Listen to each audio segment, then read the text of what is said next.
the clients I choose to work with has undergone a metamorphosis, if you will, a definite transition over these last 4+ years or so. Early on in my health and fitness career, I took on anyone and everyone that walked through those doors in that gym was a potential client to me.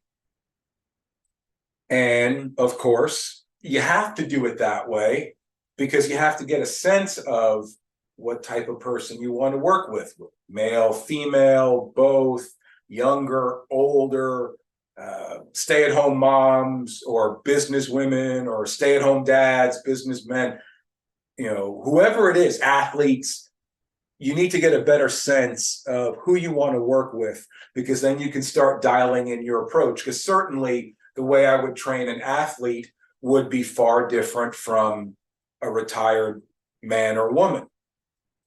So in order to hone that in, really dial it in, I had to get a sense of who I wanted to train, which meant having to train a lot of different people. And as I said in the last episode, in those 3.5 years that I worked in Ocean City, Maryland at a gym, I trained people from ages 14 to 83 and quite a few in between.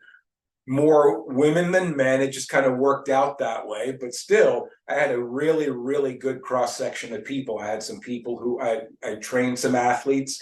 I trained some men and women who were younger, same age, older, who were really, really fit and looking to get to the next level of fitness, whatever that was for them. And I had others that were starting completely from scratch, which gave me a lot of great experience because I had to change my thinking a little bit. Yes, certain aspects of it, your compound movements like squats and lunges and presses and so forth, those are going to stay the same, for the most part. But as you really dial in on what you're doing with an individual client, things are going, certainly they're going to be individualized and unique for that person, but certainly it's going to be tweaked along the way. So it's going to look far different than how you would train somebody else. But the bad side, the negative side of it is training anyone and everyone means you're going to get your fair share of, how do I put this nicely, pains in the ass. And I guess I really couldn't. Well, I guess I could have said it worse. So I guess it was nicely.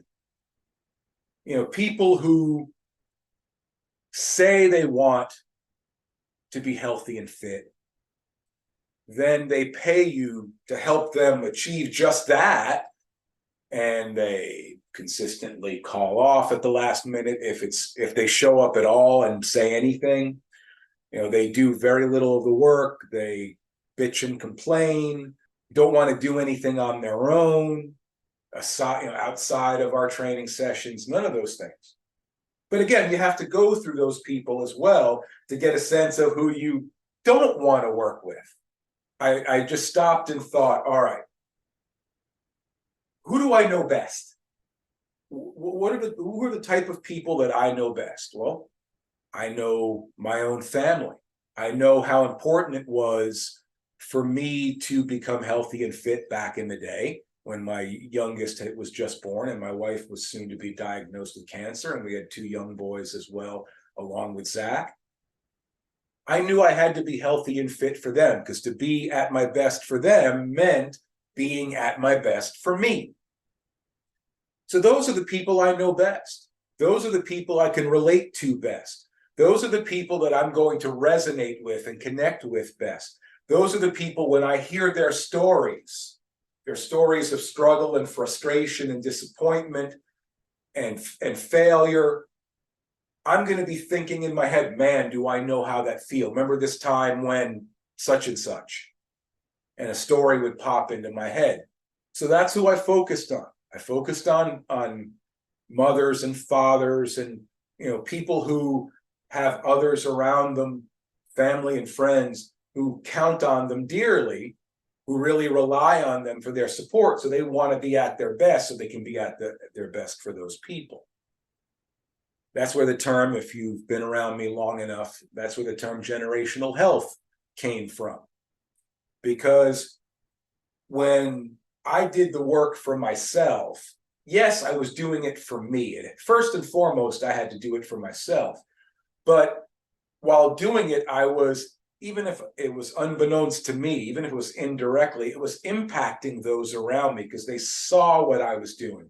They saw how much better I was becoming as a man, as a husband, as a father, as a friend, brother, all of it. So there was a lasting impact there that wasn't there before. But over time, and especially once I moved down here to North Carolina, I realized that my life was transitioning a little bit, in large part because of the business. I had started up in Maryland and had continued down here, and it really started to pick up steam down here. So I was starting to think, who do I want to be in front of? Who do I want to be working with? Again, who will I connect with best? Whose stories will resonate with me best? And once again, it's the proverbial looking in the mirror, if you will.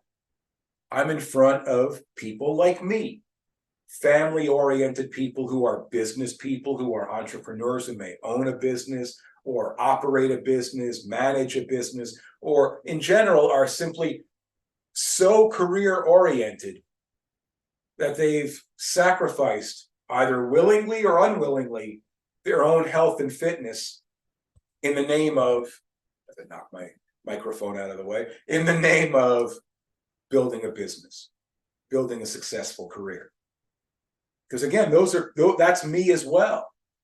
I have to be at my best each and every day, even now, in order for me to build my business, in order for me to be the person my family needs me to be, that my clients need me to be, that potential clients need me to be, and ultimately who I need to be.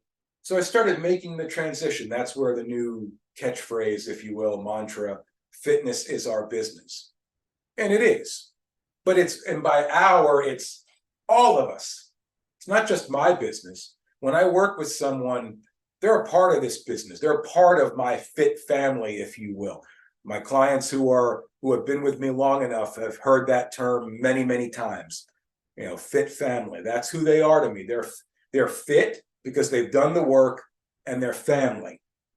Because once you're a member of Fernandez Fit, you are a member for life, even if you stop working with me down the road.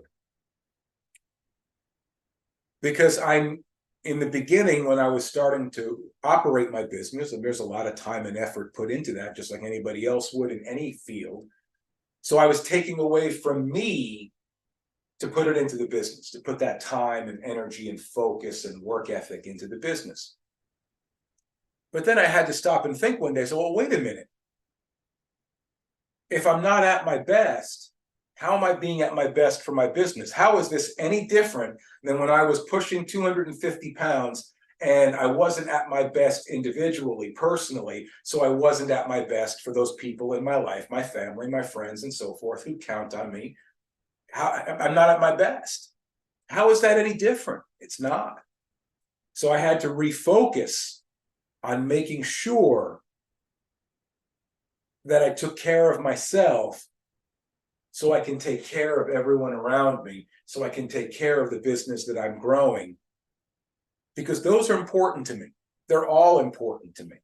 And it's amazing how much things have changed.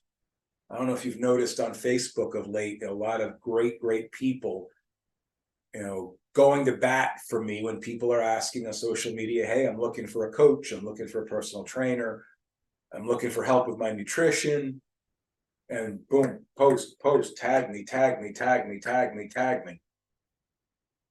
A lot of people who know, like, and trust me, which means the world to me. It really does, because those people know the kind of impact that I'm making and want to continue to make. It's very important to me. They're, in essence, ambassadors of Fernandez Fit, and welcome ambassadors at that. So once I realized career-oriented people, entrepreneurs, business owners, those are the ones I want to work with, it was time to start changing things up a little bit, which included my mindset and how I approached my business. What was important to me before within my business, not necessarily the case now. So again, time to go through another transition, which I'm in the midst of right now. And it's been one hell of a ride.